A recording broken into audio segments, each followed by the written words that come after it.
오늘은 예수님께서 십자가에 못 박혀 돌아가신 성금요일 굿 프라이데이입니다. 이 거룩한 날에 하나님께서 우리에게 주시는 은혜의 말씀은 누가복음 23장 26절부터 38절입니다. 누가복음 23장 26절부터 38절 제가 읽어드리겠습니다. 그들이 예수를 끌고 갈 때에 시몬이라는 구레네 사람이 시골에서 오는 것을 붙들어 그에게 십자가를 지워 예수를 따르게 하더라. 또 백성과 및 그를 위하여 가슴을 치며 슬피 우는 여자의 큰 무리가 따라오는지라. 예수께서 돌이켜 그들을 향하여 이르시되 예루살렘의 딸들아 나를 위하여 울지 말고 너희와 너희 자녀를 위하여 울라. 보라 날이 이르면 사람이 말하기를 잉태하지 못하는 이와 해산하지 못한 배와 먹이지 못한 젖이 복이 있다 하리라. 그때의 사람이 산들을 대하여 우리 위에 무너지라 하며 작은 산들을 대하여 우리를 덮으라 하리라. 푸른 나무에도 이같이 하거든 마른 나무에는 어떻게 되리요 하시니라. 또 다른 두 행악자도 사형을 받게 되어 예수와 함께 끌려가니라. 해골이라 하는 곳에 이르러 거기서 예수를 십자가에 못 박고 두 행악자도 그렇게 하니 하나는 우편에 하나는 좌편에 있더라.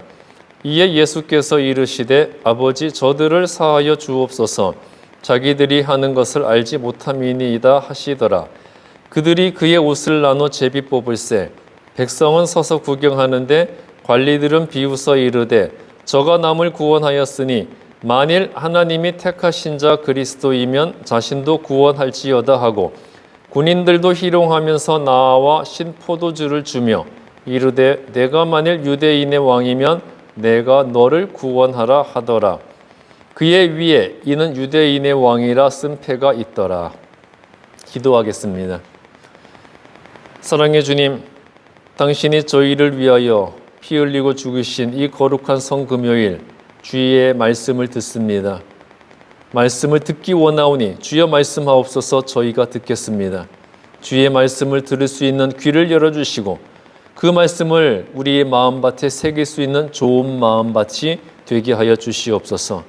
나를 위해 죽으신 당신의 말씀을 듣고 당신의 뜻대로 순종하겠다고 결단하여 변화되는 새로운 변화의 역사가 나타나는 이 시간 되게 하여 주시옵소서.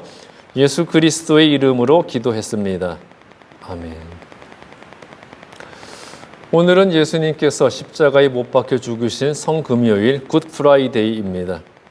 예수님께서는 인간이 감당하기 힘든 고통과 수치를 겪으셨는데 그 수치와 고통은 예수님의 죽으심으로 말미암아 절정에 이르게 되었습니다. 예수님께서는 인간이 감당하기 힘든 그 막심한 고통과 수치를 겪으셨는데 그 고통과 수치로 인해서 우리가 구원의 은총을 누리게 되었기에 그 모든 것은 우리에게 복된 굿 프라이데이가 되었습니다. 오늘 본문 26절부터 31절에서 예수님께서는 십자가에 못 박히기 위해 스스로 골고다의 길을 걷고 계십니다. 이때 예수님을 따르던 백성들과 큰 무리의 여인들이 가슴을 치며 슬퍼했을 때 예수님께서는 그들을 향해 28절에서 너희는 나를 위해 울지 말고 너희와 너희 자녀를 위해 울라고 하시며 불순종하고 죄악을 행하는 예루살렘의 비극적 운명에 대해서 말씀을 하셨습니다. 자녀들의 비참한 죽음을 목격하면서 차라리 자식이 없는 것이 낫다고 할 정도로 예루살렘의 멸망이 비참한 공포의 날이 될 것을 예언하셨습니다. 그리고 나서 예수님께서는 십자가에서 처형을 당하시게 되는데요. 예수님께서는 십자가에 못 박히심으로 그리스도로서의 공생애를 완성하시는 절정의 순간을 이루시게 되었어요. 그런데 이것은 예수님이 능력이 없어서가 아니라 인간의 대속을 위해 예수님께서 스스로 선택하신 길이었습니다.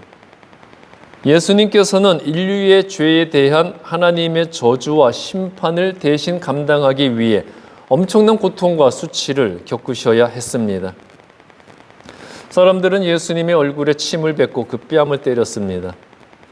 당시 유대인들은 인간의 머릿속에 사람의 영혼이 있다고 믿었기 때문에 사람의 뺨을 때리고 그 얼굴에 침을 뱉는 것은 인격을 말살하는 행위라고 여기고 그것을 금지시켰었습니다. 그런데도 사람들이 누군가의 얼굴에 침을 뱉고 뺨을 때린다면 그것은 어떤 의미였겠습니까? 바로 너는 인간도 아니다. 너는 인간의 대접을 받을 자격도 없다는 뜻이었어요. 즉 예수님께서는 인간 이하의 대접을 받는 수치를 겪으셨어요. 또 예수님께서는 채찍에 맞으셨죠. 그때 로마 병사들이 사용하는 채찍은 일반 채찍과 달랐어요.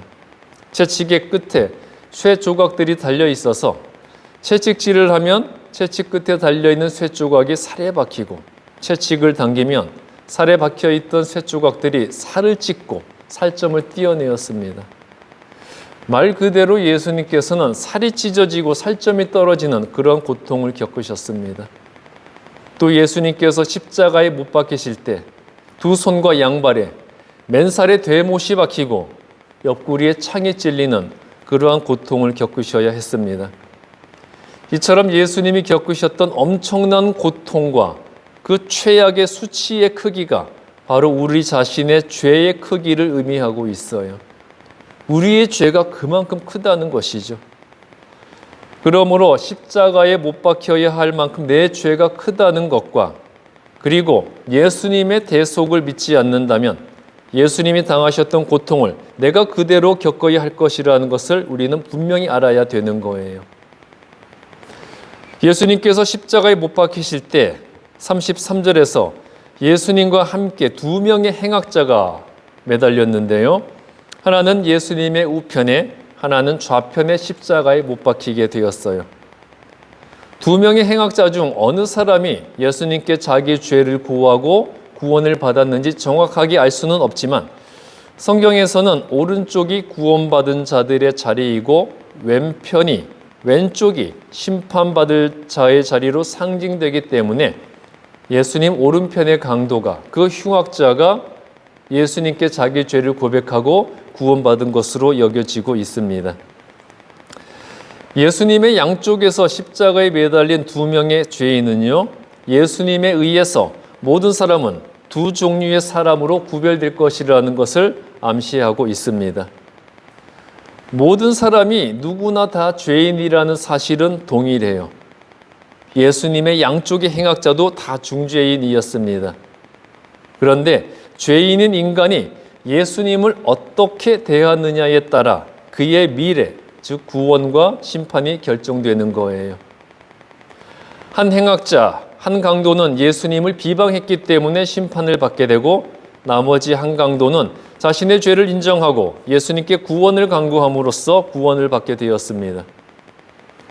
어느 누구도 자신의 행실과 의로움으로 구원받지 못합니다. 모든 사람은 스스로 죄로부터 구원받을 수 없는 죄인에 불과하고요. 오직 예수님에 의해서만 구원을 받을 수가 있는 것입니다. 그러므로 예수님을 그리스도로 믿고 그 앞에서 내 죄를 회개하는 자에게만 예수님의 구원의 은총은 주어지는 것이에요. 그런데 예수님께서 십자가에 매달려 계셨을 때 35절에서 유대인들은 예수님을 향해서 너가 남을 구원한 하나님의 아들 그리스도라면 스스로를 구원해 보라. 이렇게 예수님을 조롱했습니다. 너가 하나님의 아들 그리스도라면 스스로를 구원해 보라. 자, 이렇게 예수님을 조롱했는데요. 예수님을 시험하던 사탄의 유혹과 똑같지 않습니까? 예수님께서 광야에서 40일 금식을 마쳤을 때 사탄이 와서 예수님을 어떻게 유혹을 했죠? 너가 하나님의 아들이라면, 너가 그리스도라면 그렇게 유혹하지 않았습니까? 지금 유대인들도 예수님께 너가 하나님의 아들 그리스도라면 그렇게 시험하고 있습니다. 사탄은 여전히 예수님으로 하여금 하나님 아버지의 뜻을 어기고 고통을 회피하도록 유혹하고 있어요. 이렇게 육체적으로 그리고 정신적으로 가장 연약한 상태에 있는 자에게 쉽게 접근해서 기회만 주어진다면 미혹하려고 드는 것이 사탄의 속성이에요. 그런데 예수님은 능히 하나님의 아들로서 그 모든 것을 이겨낼 힘이 있었지만 그런 능력이 있음에도 불구하고 하나님 아버지의 뜻에 따라 자기 희생을 통해서 모든 인류를 위한 구원의 길을 가시고 있습니다. 그러므로 우리도 그리스도의 구원의 은총을 받아 그리스도인이 된 자라면 내 뜻대로 사는 인생이 아니라 하나님 아버지의 뜻대로 사는 삶을 살아야 하겠습니다. 오늘은 예수님께서 우리를 위하여 피 흘려 죽으신 성금요일 굿프라이데이입니다. 형식적이고 습관적이고 의례적인 그러한 예배와 기도와 그러한 결단이 아니라 예수님의 고난과 죽음이 바로 내 죄 때문임을 깨닫고 철저히 회개하고 믿음의 삶을 살겠다는 결단을 이루는 오늘의 거룩한 시간이 되시기 바랍니다.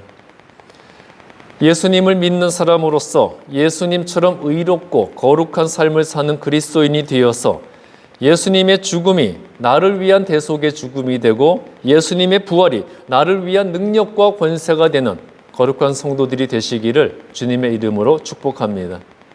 기도하겠습니다. 사랑해 주님, 주님의 고난과 수치가 그 죽음이 나를 위한 그 죽음임을 깨닫고 이 시간 기도하오니 당신의 죄사함의 은총을 저희들에게 허락하여 주시고 예수님의 그 죽음이 나를 위한 대속의 죽음이 되어주시고 예수님의 부활의 능력이 나를 위한 능력과 권세가 되게 하여 주시옵소서. 이제 나를 통하여 이 세상을 구원하신 예수님의 향기가 나타나게 하여 주시옵소서. 예수 그리스도의 이름으로 기도했습니다. 아멘. 우리 시간 우리 함께 합심해서 기도할 텐데요. 기도 제목을 올려드릴 테니까 우리 기도 제목들을 하나하나 보시면서 간절한 마음으로 함께 기도로 동참해 주시길 부탁드립니다.